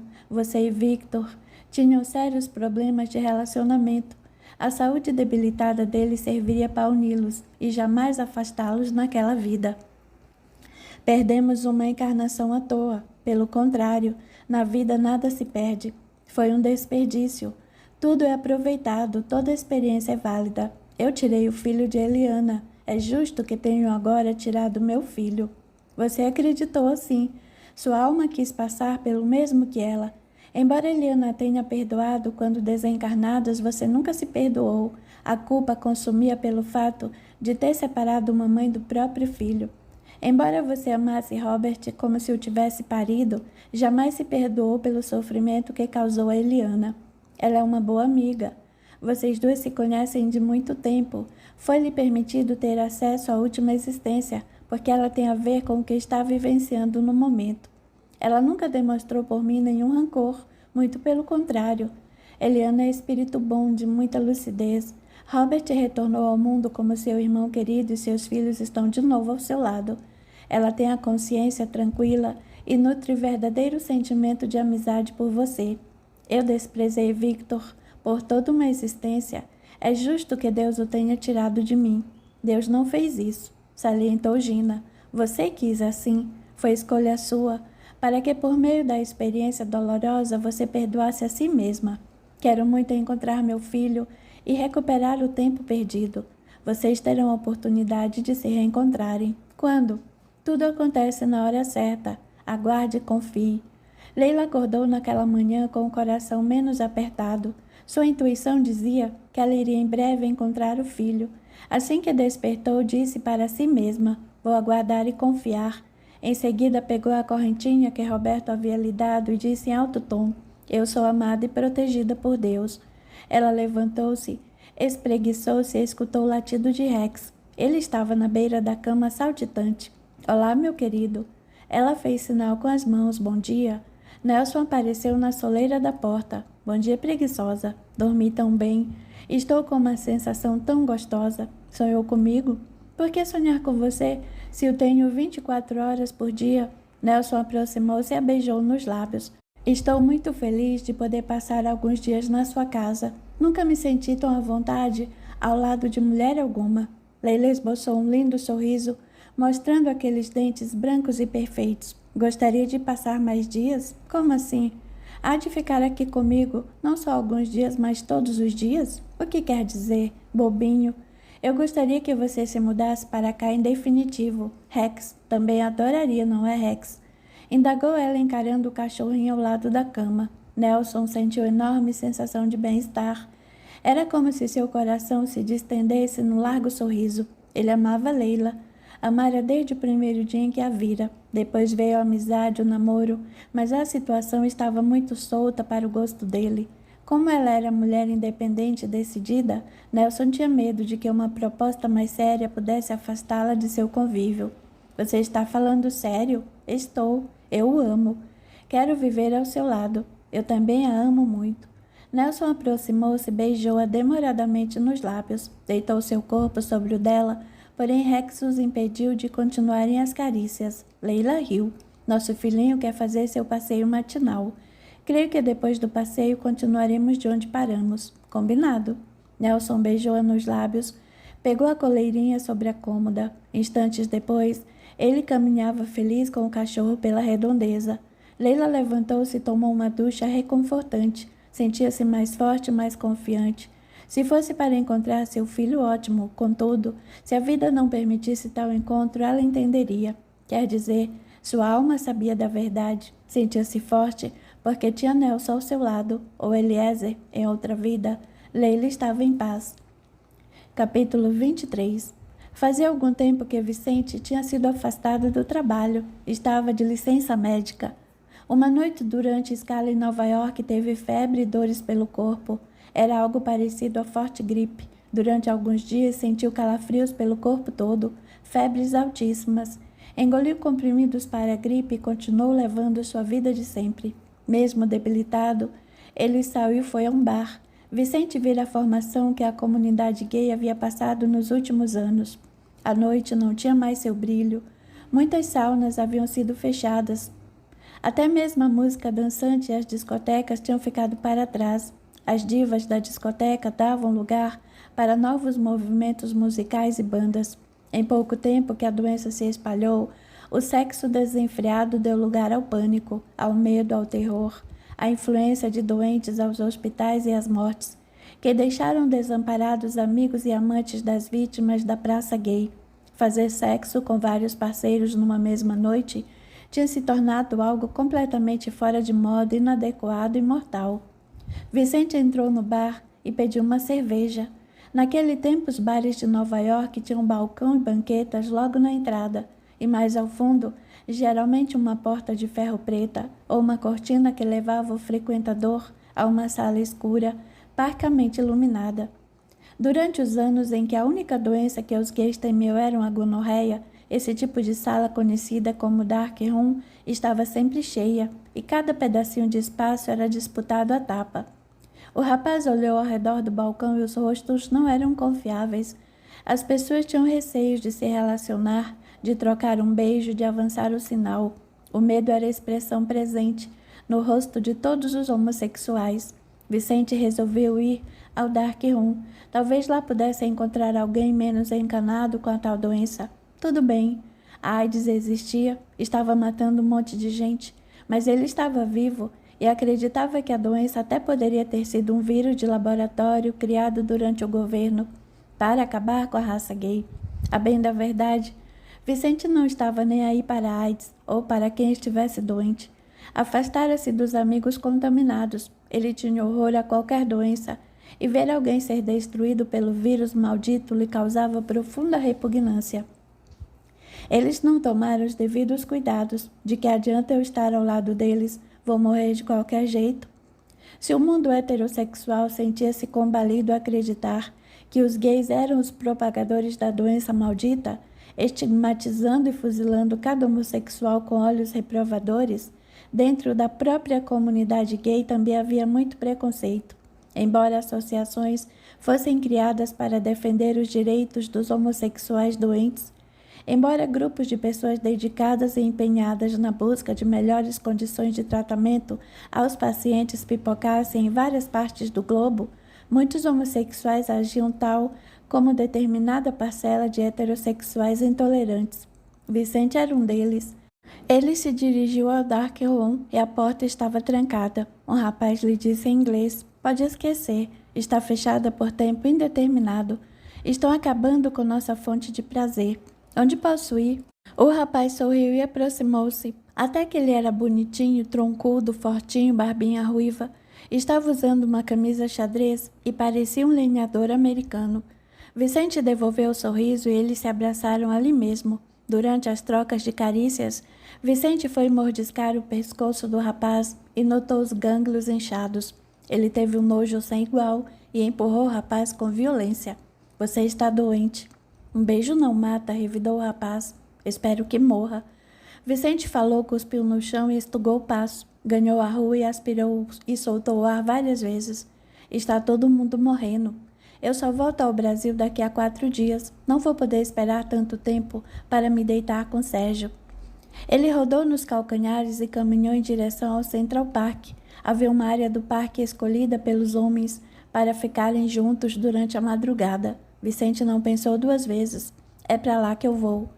Ao voltar ao Brasil, além das febres, Vicente começou a transpirar noite após noite. Não era um suor qualquer, era um suor de molhar o pijama, o travesseiro e os lençóis da cama, a ponto de terem de ser trocados no dia seguinte. "Isso não pode ficar assim, Vicente. Por que não consulta um médico? É só uma gripe que não passa. Há quanto tempo está assim? 1 mês? Mais ou menos. É a mudança brusca de temperatura. Acontece sempre nesta época do ano. Lá está muito frio e aqui no Brasil muito calor, choque térmico." Sérgio havia se separado de Vicente. Por um bom tempo ficou sem vê-lo e não quis saber de relacionamento sério. Recentemente, ambos encontraram-se numa boate e ficaram juntos. Voltaram a namorar. Cláudio já não ligava mais para esse namoro. Sérgio era dono do próprio nariz e das próprias emoções. Ele jogava toalha, rezava para que seu amigo não sofresse no futuro. Numa noite, Sérgio acendeu o abajur da mesinha de cabeceira, ajeitou seu travesseiro e virou-se de frente para Vicente. O rapaz suava as bicas. Sérgio ajudou a tirar o pijama, todo empapado de suor. Melhor ficar sem roupa. Tem razão. Vicente fez força e sentou-se na cama. Sérgio puxou parte de cima do pijama e ficou aterrado. Fechou a boca para não soltar um grito. As costas de Vicente estavam todas tomadas por feridas vermelhas. Tratava-se de lesões cor arroxeada, elevadas e com uma forma irregular. Sérgio imediatamente lembrou-se do dia em que visitou 2 amigos no hospital, cujos corpos estavam tomados por lesões bem parecidas. Era o temível sarcoma de Kaposi, um tipo de câncer que se desenvolve em muitos dos doentes de AIDS. Sérgio abriu e fechou os olhos. Seu parceiro estava contaminado. E agora o que fazer? Mostrar as lesões a Vicente? Levá-lo ao médico à marra? Não havia dúvida alguma. Vicente estava com AIDS. Está mudo, Sérgio, o que foi? Nada. Faz uma eternidade que está tentando tirar a camisa do pijama e não fala o que foi. Viu a assombração? Não foi nada, escute. Você não tem dores nas costas, não está sentindo nada. Uma coceira de vez em quando, mas não tenho olho para ver as costas e não fico olhando o meu corpo no espelho. Agora virou moda, quer dizer, virou uma obsessão. Todo mundo fica horas na frente do espelho, procurando um pontinho vermelho por um gânglio inchado. Isso é neurose. Amanhã vamos ao médico. Eu não vou. Estou muito bem, cansado tão somente por causa desta gripe intermitente. Everaldo está internado no hospital. Orlando, Fábio e Maurício morreram. E o que eu tenho a ver com isso? Você namorou Everaldo e fez sexo com o Maurício. E daí? Como e daí? Não tem medo de estar infectado?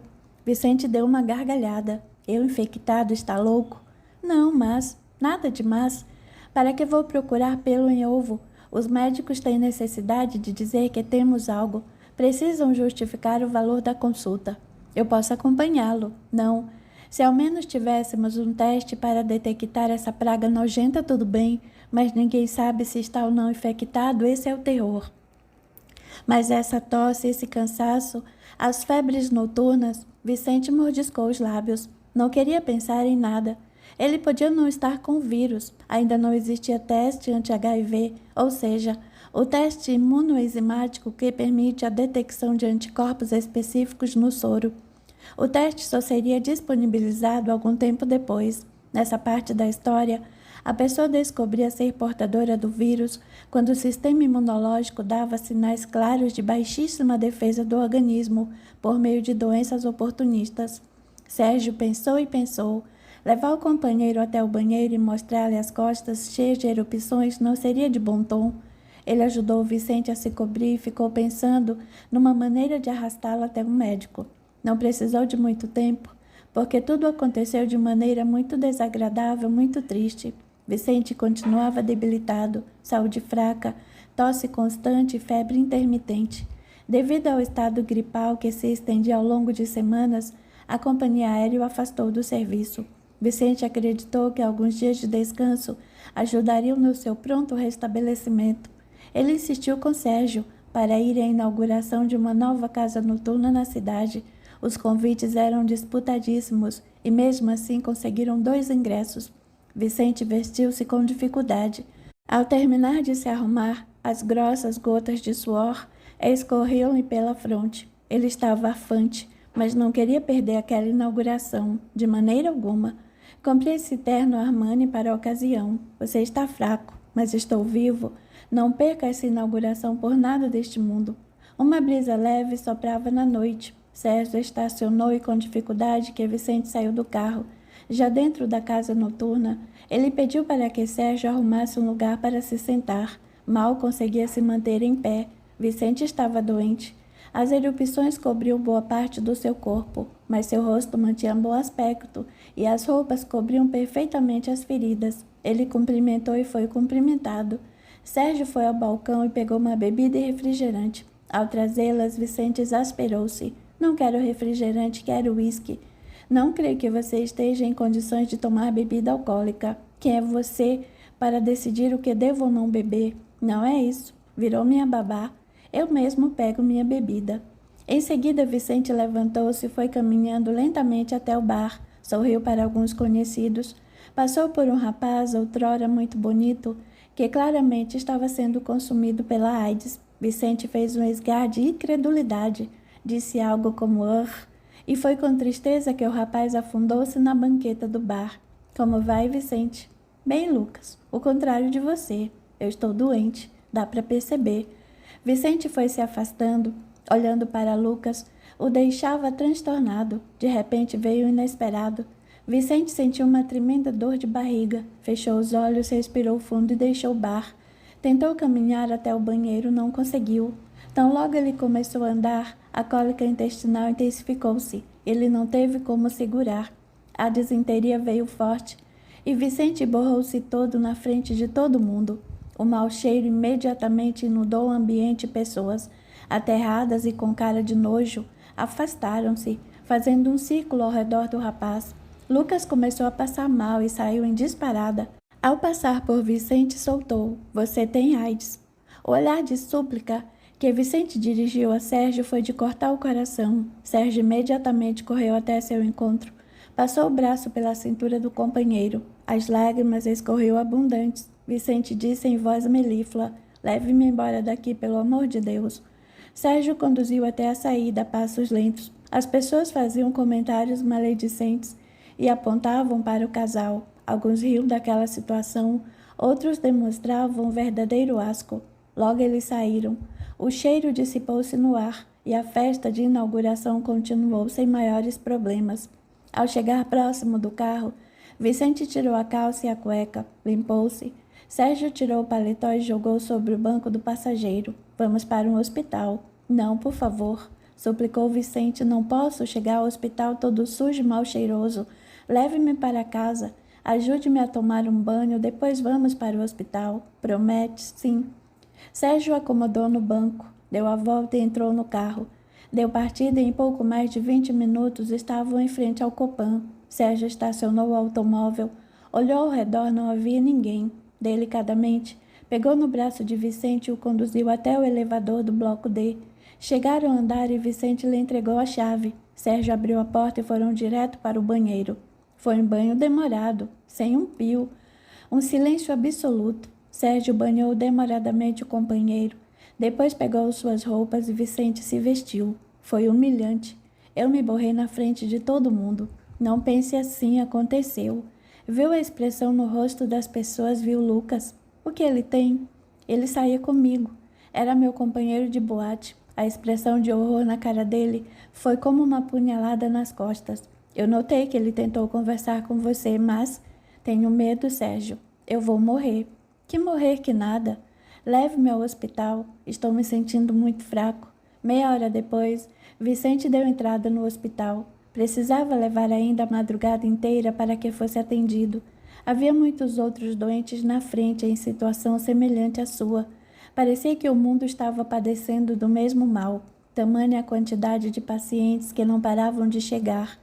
O dia estava clareando quando Vicente foi atendido. Imediatamente, levaram-no para a enfermaria. "Quero ir junto", solicitou Sérgio. A enfermeira, muito simpática, rebateu de maneira amável: "Sinto muito, mas o hospital está com sua capacidade máxima. Temos até pacientes espalhados pelos corredores. Quase não estamos dando conta. Sérgio, não me deixe sozinho. Eu não posso ficar. São ordens do hospital. Não quero morrer só. Você não vai morrer." A enfermeira interveio: "Não podemos permitir acompanhantes nesta ala. Seu amigo precisa ir." Mesmo sob os protestos de Vicente, Sérgio teve de ir. Sentiu uma dor no coração sem igual. Despediu-se do companheiro e saiu. Ao passar pelos corredores, viu o terror estampado no rosto dos pacientes. Sérgio tinha certeza de que estava com AIDS e que a maioria ali iria morrer. Capítulo 24. A viagem correu agradável e Roberto chegou à França em puro estado de êxtase. Nunca havia viajado para fora do estado, jamais havia saído do país. O voo correu tranquilo. Quando a aeronave aterrissou no aeroporto, ele foi recebido por um professor da universidade. Gilbert carregava uma cartolina branca com o nome de Roberto escrito. Cumprimentaram-se em francês. "Como foi de viagem?" "Nunca viajei antes de avião, não tenho referências. Para mim foi um voo tranquilo." Roberto demonstrou plena capacidade de comunicar-se em outro idioma. Você vai adorar a cidade, não tenho dúvidas. Seja bem-vindo. Obrigado. Os dois caminharam até o carro. Roberto colocou a bagagem no porta-malas e a conversa fluiu agradável. Quando o veículo aproximou-se do centro velho de Paris e seus olhos depararam com a Torre Eiffel, reconhecida em todo o mundo como símbolo da França, Roberto não conseguiu evitar que algumas lágrimas escorressem pelo canto de seus olhos. Emocionou-se. Gilbert o viu de esguelha comentou: "Não conheço quem não se sente emocionado com esse monumento. É muito lindo. Eu cresci vendo essa imagem pela TV ou mesmo em livros e revistas. É bem diferente quando se vê ao vivo e em cores. Sabia que nós, franceses, apelidamos a Torre de Dama de Ferro? Pensei que esse fosse o apelido da primeira-ministra britânica Margaret Thatcher." Gilbert sorriu. "Você é um rapaz culto e sensível. Minha esposa vai adorar conhecê-lo. Eu gostaria de ir para o hotel e me banhar. Estou há mais de um dia com esta roupa. Eu deixaria no hotel, mas vamos para casa. Regine preparou o almoço de boas-vindas. Estou suado e com cheiro de ontem rio. Regine está nos esperando. Está ansiosa em conhecê-lo. Após o almoço, você vai para o hotel e descanse, eu lhe prometo." Robert estava contente. Conseguira vaga para estudar e concluir seus estudos. Estava a um passo de tornar-se médico. O sonho de uma vida profissional promissora estava se concretizando. Ele era bem resolvido, tinha uma família que o amava e o apoiava. O professor Vidigal tecia-lhe sempre elogios. Iria estagiar no renomado instituto.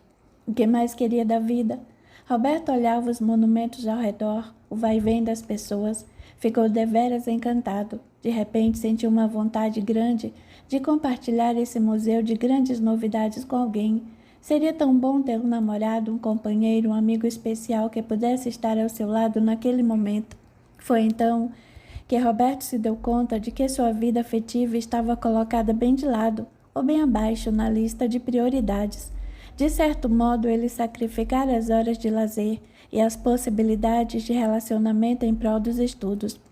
Conseguira realizar o grande sonho de chegar a Paris e estudar em uma das melhores equipes médicas do mundo. Porém, o vazio no peito era sinal de que estava na hora de conhecer alguém, ou ao menos se deixar envolver por uma pessoa que valesse a pena. Roberto lembrou-se da rápida experiência ao lado de Davi. Para ele a experiência tinha sido muito boa, embora não tivesse referências nem anteriores, tampouco posteriores. Davi mostrara-se um amante perfeito. Fora cavalheiro, carinhoso e além do fato de Roberto priorizar os estudos, Davi sonhava com a possibilidade de ser pai.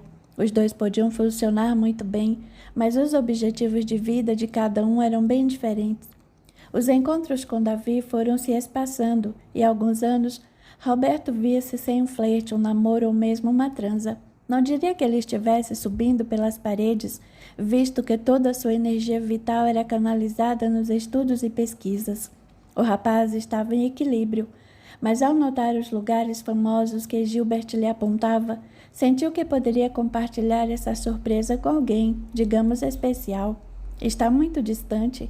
Estou impressionado com tanta beleza, com tanta coisa bonita. E por que então esse ar melancólico? Sinto que esta cidade foi feita para os enamorados. Bateu aqui no peito uma vontade de ter alguém. Um rapaz bonito como você não deixou namorada no Brasil. Eu não tenho namorada. Sempre coloquei os estudos em primeiro lugar. Eu conheço alguns lugares aqui e creio que não vai ser difícil encontrar uma namorada. Roberto sorriu. Muito obrigado, Sr. Gilbert. Mas vai perder seu tempo me levando em bares cheios de garotas. Eu sou gay. Iremos para bailes, onde você possa encontrar rapazes, rebateu num tom natural. Mal cheguei a Paris, e o senhor quer que eu arrume alguém. Gilbert deu uma risada bem alta. Gostei de você, garoto, é autêntico, seguro de si. Em vez de esconder sua orientação sexual, você foi bem claro. Mais direto impossível.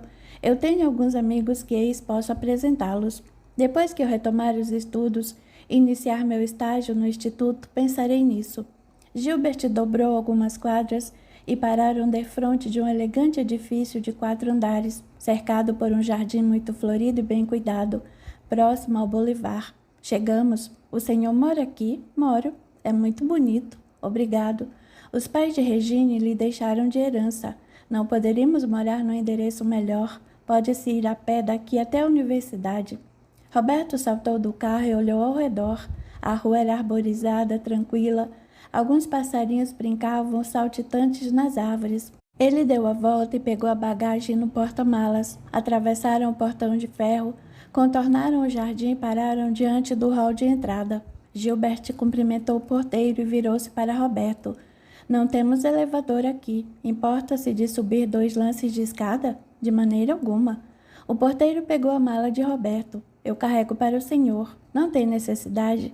Ele vai almoçar e depois vai para o hotel. Podemos deixar a mala aqui embaixo, Jean. Sem problema, senhor Gilbert. Eu tomarei conta. Roberto agradeceu com um sorriso e recebeu outro de volta. Jean era um homem muito bonito, além de uma boca linda e sorridente. Enquanto subiam as escadas, Gilbert deu uma piscadela de olho. Jean gostou de você. Como assim? Eu conheço há anos e ele sempre foi muito discreto. Jean é muito bonito. Vocês formam um belo casal. Mal cheguei a Paris e quer me jogar nos braços do primeiro homem que simpatiza comigo. Os dois riram. Tem razão, garoto. Você mal chegou de viagem. Pensaremos nessa questão depois. Em instantes estavam dentro do apartamento, espaçoso, decorado com muito bom gosto. Roberto sentiu-se muito bem. Regina apareceu na cozinha. Era uma mulher de quase meia-idade, loira, olhos azuis e algumas sardas no rosto que lhe conferiam um ar juvenil. Ela cumprimentou Roberto e, ao saber que ele se virava muito bem na língua francesa, surpreendeu-se. Você fala muito bem nosso idioma. Obrigado, senhora. Senhora? Eu tenho cara de senhora, por favor. Chame-me pelo nome. Está certo, Regine. Você é muito bonito, bastante simpático. Antes que ela dissesse algo sobre garotas ou namoradas, Gilbert interveio. Jean simpatizou com ele. Sério? Eu jamais imaginaria que você fosse gay, tão masculino. Eu já fui mais afetado, principalmente na adolescência, quando era inseguro no tocante à minha preferência sexual. Agora adulto, seguro e bem resolvido, sinto-me até mais viril. Isso acontece. Quanto mais você se aceita como é, mais natural fica. Conversaram bastante e Regina os convidou para almoçar. O resto da tarde foi bem agradável. Falaram de músicas, de filmes, sobre os hábitos de vida dos franceses e dos brasileiros. Regina ficou encantada com a sensibilidade e o jeito meigo de Roberto. Não tivemos filhos por opção, mas se tivéssemos, gostaria de ter um filho como você. Roberto emocionou-se. Vocês são adoráveis. Sinto que minha estada em Paris vai ser ótima. Ele despediu-se de Regina e desceu com Gilbert. Jean estava separando algumas correspondências. Ao ver Roberto, deixou-a sobre a mesinha e pegou a mala. Onde eu a levo? Pode deixar que eu mesma a levo. Continue fazendo o seu trabalho. Será um prazer carregar sua bagagem até o carro. Roberto sorriu e Jean colocou a mala no porta-malas. Apertaram as mãos e Jean devolveu um sorriso malicioso para Roberto. Se quiser sair à noite e conhecer alguns bares, eu poderia acompanhá-lo. Pensarei no assunto. Antes de entrar no carro, Jean debruçou-se na porta do veículo. Sabe onde me encontrar. Despediram-se e Gilbert soltou uma risadinha. Eu bem lhe disse que Jean estava interessado. Primeiro a faculdade e o instituto. Depois vou procurá-lo. Escute, Gilbert. Ele é um bom rapaz. Excelente pessoa. Dedicado e esforçado. Estuda de manhã na escola de negócios e à tarde trabalha no prédio. Onde mora? Aqui no prédio. No subsolo há um porão. Transformamos em moradia. É um espaço pequeno, mas bem arejado o suficiente para Jean dormir e fazer pequenas refeições. Tem um banheiro só para ele. Em troca dos serviços no prédio, ele não paga aluguel, que aqui na redondeza custa uma fortuna. Achei-o simpático. É um bom e belo rapaz e não namora. Hã? Gilbert parou o carro no meio-fio. Estavam distante do hotel. Roberto saltou do carro, pegou sua mala e despediram-se. Como Gilbert seria um de seus professores, em breve iriam se ver, todos os dias. Algumas semanas depois, Roberto estava totalmente à vontade nessa fase parisiense. Acordava cedo e ia para a universidade. À tarde corria para o instituto e à noite debruçava-se nos livros. Precisou comprar muitos livros para o estudo e o dinheiro da bolsa não estava dando para cobrir as suas despesas. Ele até pensou numa outra atividade, a fim de ganhar uns trocados, mas o tempo era escasso, a não ser que ele deixasse de dormir. O convívio com Gilbert e Regine foi se tornando cada vez intenso. Era obrigatório os três se reunirem todos os domingos, tomavam um café da manhã bastante reforçado e passavam o dia entre conversas, leituras, músicas e filmes antigos. As tardes eram animadas e depois de Roberto falar sobre as dificuldades, Gilbert perguntou: "Você havia me dito dia desses que o irmão de sua cunhada mora aqui?" "Não, ele mora aqui na França, mas em Lyon." "Vai gostar de Lyon", disse Regine. "Fica algumas horas daqui, mais ao sul. Foi lá que os irmãos Lumière inventaram o cinema, não foi?" Regine abriu e fechou a boca. "Esse menino sabe de tudo. É uma enciclopédia viva." Os três riram. "Eu gosto de ler. Sempre gostei muito de cinema. Não podia deixar de saber sobre esse detalhe. Muitos acham que o cinema nasceu em Hollywood.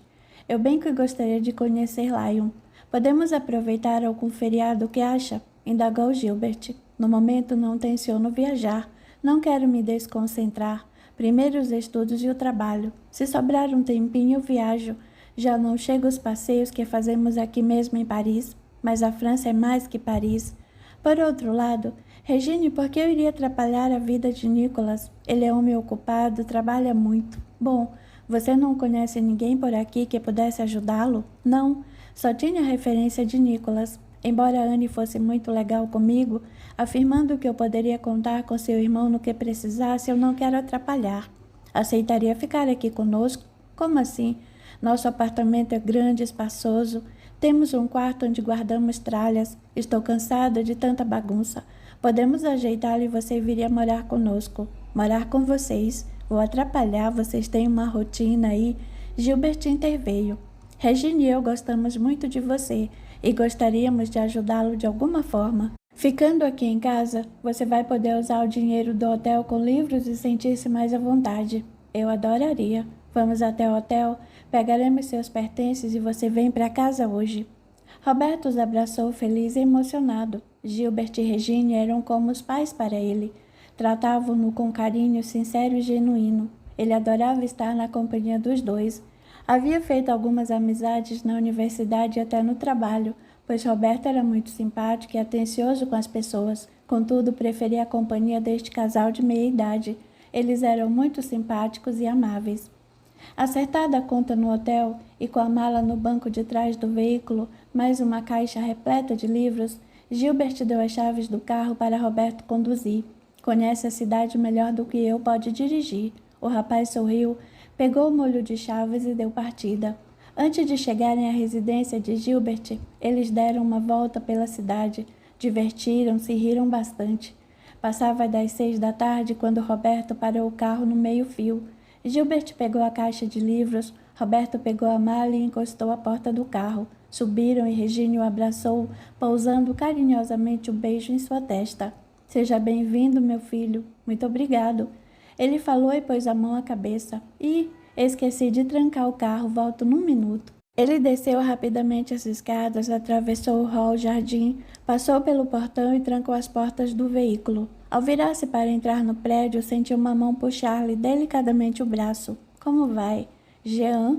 exclamou surpreso. "Eu não o vejo há tanto tempo." "Bem, e você?" "Melhor agora." Roberto enrusbeceu. Jean deu mais uma tragada no cigarro e o atirou à distância. "O que faz aqui? Não está na hora de ir para casa?" "Acabei de me mudar, vou morar aqui", disse animado.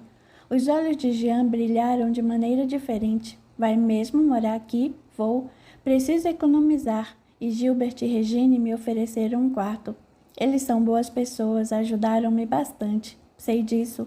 "Gilbert preocupa-se como um pai, Regine tem um coração de mãe." "Está cansado?" "Ainda é cedo. Teria de ler um capítulo para a aula de amanhã, mas estou a par do assunto e sossegado." "Quer conhecer minha humilde casa?" "Quero, mas não está trabalhando?" "Domingo eu largo o serviço mais cedo. Venha comigo." Roberto acompanhou o rapaz até seu pequeno aposento. Estava com o coração na boca.